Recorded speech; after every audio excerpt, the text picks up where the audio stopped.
दशलक्षण महापर्व में आज संयम धर्म का दिन है।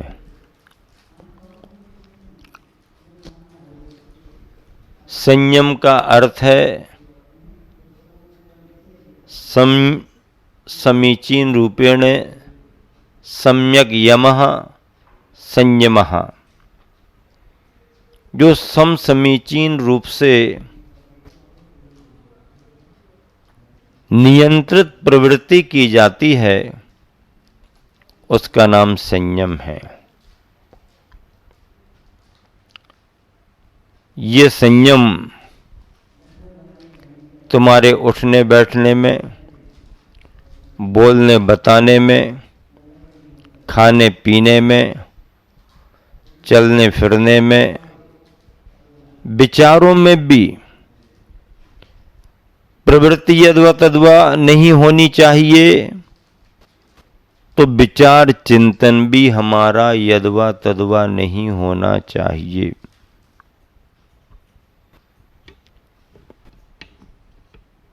अमर्यादित रूप से विचार चिंतन करना भी असंयम है। नदी की धार बहती है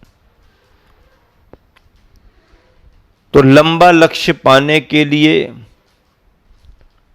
उस नदी को नदी के दोनों किनारों की जरूरत होती है। लंबा लक्ष्य भी मिलेगा और जिंदगी सुरक्षित भी रहेगी।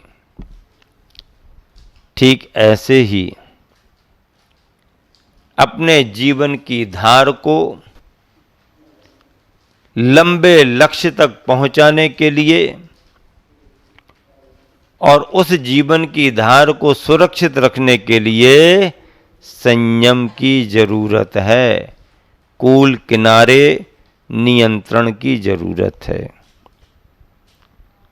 घोड़ा हॉर्स पावर माना जाता है, तेजी के साथ दौड़ता है, लेकिन ऐसे दौड़ने वाले घोड़े को भी नियंत्रित कर लिया जाता है। घोड़ा कैसे कंट्रोल में आता है? उसको लगाम लगाना पड़ती। क्या लगाना पड़ती है? लगाम लगाना पड़ती है। बैल अगर हो, ताकतवर है, यहां वहां होगा, उसे कंट्रोल करने के लिए उसके नाक में छेद करके रस्सी लगाई जाती है। वो बैल की लगाम मानी जाती है। घोड़े की लगाम मुंह में लगाई जाती है। ऊंट के लिए भी लगाम होती है, उसको भी नकेला जाता है। हाथी ताकतवर है, पर उस ताकतवर हाथी को एक छोटा सा अंकुश, बैठ जा, बैठ जाता, खड़ा हो जाता। ताकतवर हाथी भी उस अंकुश से नियंत्रित हो जाता है। जैसा चाहे वैसा वो करता है। सभी के लगाम हैं, सभी के नियंत्रण हैं, सभी के ब्रेक हैं।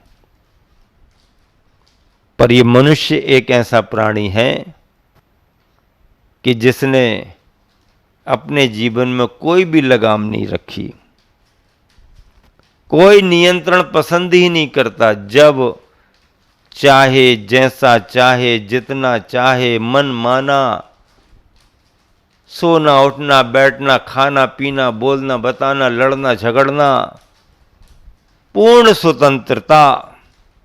बल्कि ये स्वतंत्रता ना हो करके स्वच्छंदता दिखाई देती है। क्या दिखाई देती है? स्वच्छंदता। बंधुओं, स्वतंत्रता तो फिर भी ठीक है, लेकिन अमर्यादा के रूप में स्वच्छंदता बिल्कुल भी ठीक नहीं है। बिल्कुल भी ठीक नहीं है। हां, इसलिए मनसा वाचा कर्मणा अपने प्रवृत्ति पर, विचारों पर, वाणी पर नियंत्रण होना चाहिए। नियंत्रण होना चाहिए। आचार्यों ने परिभाषा दी है। व्रतों को धारण करना, समिति का पालन करना, कसायों का निग्रह करना, दंड यानी मन वचन काय की प्रवृत्ति का त्याग करना और इंद्रियों को जीतना, इसका नाम संयम है। संयम की परिभाषा क्या दी? व्रतों का धारण करना, समितियों का पालन करना, कसाय भावों का निग्रह करना, मन वचन काय की प्रवृत्ति रूप दंड का त्याग करना और पांचों इंद्रियों को जीतना, जितेंद्रिय बनना, इसका नाम संयम है। इसका नाम संयम है।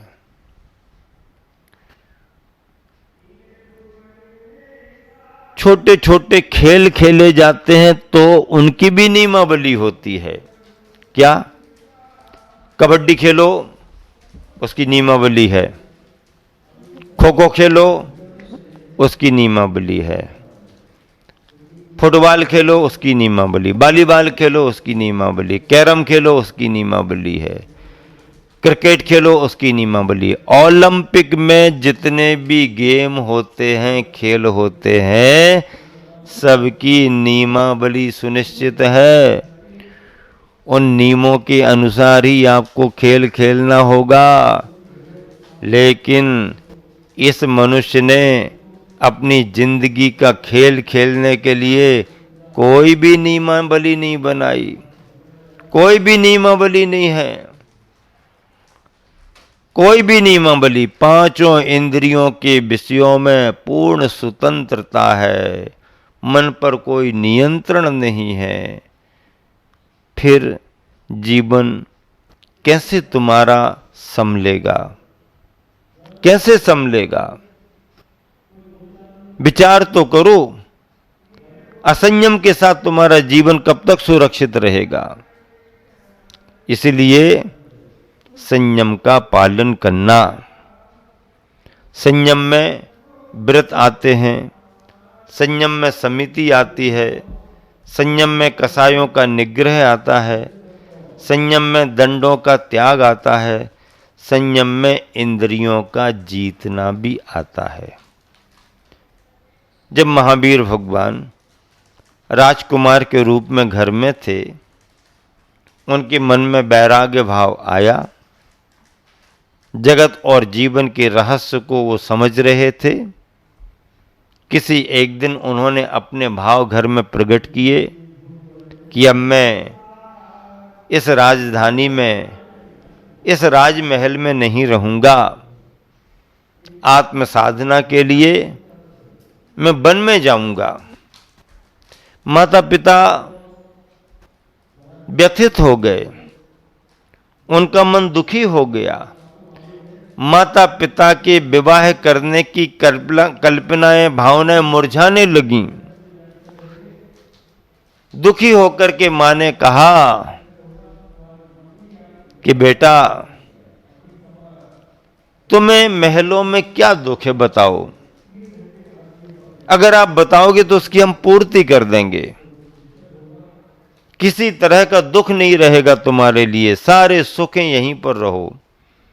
तो वर्धमान ने कहा, मां, सुख तो सभी हैं यहां पर, लेकिन जो सुख मुझे आवश्यक है वो यहां मिलने वाला नहीं है। मुझे इंद्रियों का, मन का सुख नहीं चाहिए, इंद्रियातीत सुख चाहिए, आध्यात्मिक आनंद चाहिए। वो महलों में मिलने वाला नहीं। तो मां ने कहा, दुख क्या है तुम्हारे लिए, बताओ तो वर्धमान ने कहा, अगर हमारे दुख को दूर कर सको तो मैं यहीं पर रहूंगा, और अगर दुख दूर नहीं कर पाओगे तो मैं गृह त्याग कर दूंगा। क्या दुख है बताओ? मुझे जन्म का दुख सता रहा है, जरा का दुख अनंत काल से लगा हुआ है, और मरण का दुख भी इस जीव ने भव भवांतर से पाया है। इस जीव को अनंत संसार के भ्रमण में जन्म, जरा और मरण के दुख लगे हुए हैं। मां, इन दुखों को अगर आप दूर कर सकती हो तो करो। तब माता और पिता ने हाथ जोड़े और कहा, बेटे, मैं तो बाहर के ही सुखों की कल्पना कर रही थी, मैं बाहर से ही सुविधाएं प्रदान आपको कर रहे थे। ये अध्यात्म की बात मेरे बस की बात नहीं है। तब वर्धमान बोले, मां, मैं उसी मार्ग पर आगे बढ़ रहा हूं जिसमें अब पुनः जन्म नहीं होगा। बुढ़ापा तो इस पर्याय में आएगा ही नहीं, अब मरण भी नहीं होगा, बल्कि मरण का मरण करके मैं निर्वाण को पालूंगा। ये वर्धमान महावीर के विचार थे। ये वैराग्य का भाव उनको इसलिए आया कि उन्होंने अपने ज्ञान में जीव के परिणमन देख लिए। श्रीमद् भाई रायचंद्र ने अपने अनुभव के आधार पर उपदेश में 3 सूत्र दिए। काल सिर पर सवार है, नजर उठाते ही जहर चढ़ता है और पांव रखते ही पाप लगता है। कौन से 3 सूत्र दिए? काल सिर पर सवार है, काल सिर पर सवार है। ऐसा आप विचार करो कि काल आपके सिर पर सवार है। और क्या विचार करो, जैसे ही नजर उठाते हैं पंचेंद्री के विषय भरे पड़े हैं, पंचेंद्री के विषय सब तरफ हैं। नजर उठाते ही मोह भाव आता है और मोह भाव का नशा चढ़ता है। ओ हो, क्या चिंतन कर रहे। काल सिर पर सवार है, नजर उठाते ही जहर चढ़ रहा है और पांव रखते ही पाप लगता है। जरा सी प्रवृत्ति करो, पाप का आश्रय हो रहा है। जरा सी प्रवृत्ति करो, पाप का आश्रय हो रहा है। जरा भी चलना फिरना करो, पाप का आश्रय हो रहा है। कैसे बिंदु हैं, चिंतन का विषय है। आंख बंद करके बैठ जाओ और विचार करो, काल सिर पर सवार है, काल सिर पर सवार है, काल सिर पर सवार। विचार करो। नमोकार मंत्र में मन नहीं लग रहा, छोड़ दो थोड़ी देर के लिए नमोकार मंत्र। शास्त्र का ज्ञान नहीं है, छोड़ दो। लेकिन ये तो ज्ञान हो जाएगा कि काल सिर पर सवार है।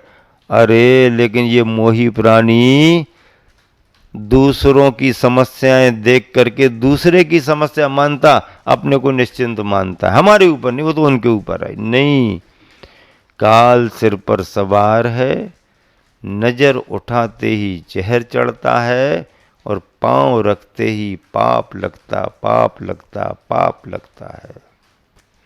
इतनी विशुद्धि बढ़ेगी, मन इतना एकाग्र होगा, मन में इतना उत्साह आएगा, वैराग्य से आपके भाव ओतप्रोत हो जाएंगे, वैराग्य से ओतप्रोत हो जाएंगे, वैराग्य से भर जाओगे आप। वैराग्य तुम्हारे जीवन में झलकने लगेगा। क्यों? क्योंकि किसी ने कहा है कि जब तक मौत नजर नहीं आती, क्या?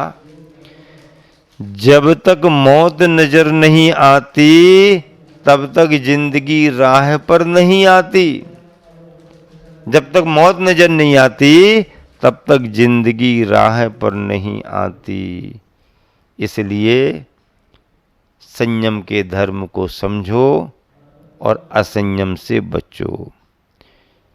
छोटी छोटी, पतली पतली, कमजोर कमजोर बेल लताएं, अगर उनको लकड़ी का सहारा मिल जाए और थोड़ा सा धागा, थोड़ी सी रस्सी हल्की हल्की लगा दी जाए तो कमजोर कमजोर नन्ही नन्ही बेलें भी आगे बढ़ती जाती, बढ़ती जाती, बढ़ती जाती। मजबूत होती जाती, मजबूत होती जाती, मजबूत होती जाती, और उस बंधन के कारण उस बेल का जीवन सुरक्षित हो जाता है, और सुरक्षित होते होते सुरक्षा के साथ में मजबूत भी हो जाता है।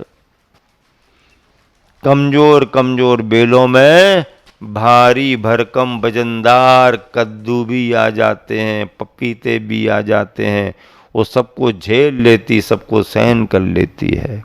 घूमना फिरना करना कर लो, लेकिन सावधान रह करके समय आने पर सब कुछ बंद कर दो। संयम का पालन करो, संयम का पालन करना चाहिए। असंयम किसी भी तरह का ठीक नहीं है। जीवन में असंयम, विचारों में असंयम, वाणी में भी असंयम अगर आए तो बड़ा नुकसान होता है। व्यक्ति बात बात में किसी से कुछ बोल देता है, बनते बनते काम बिगड़ जाता है, बनते बनते काम बिगड़ जाता है। अरे अंधों के अंधे होते हैं, इतना कहना था कि महाभारत रच गया। अंधों के अंधे होते हैं, हमसे कहा बदला लेकर के रहेंगे, और महाभारत हो गया।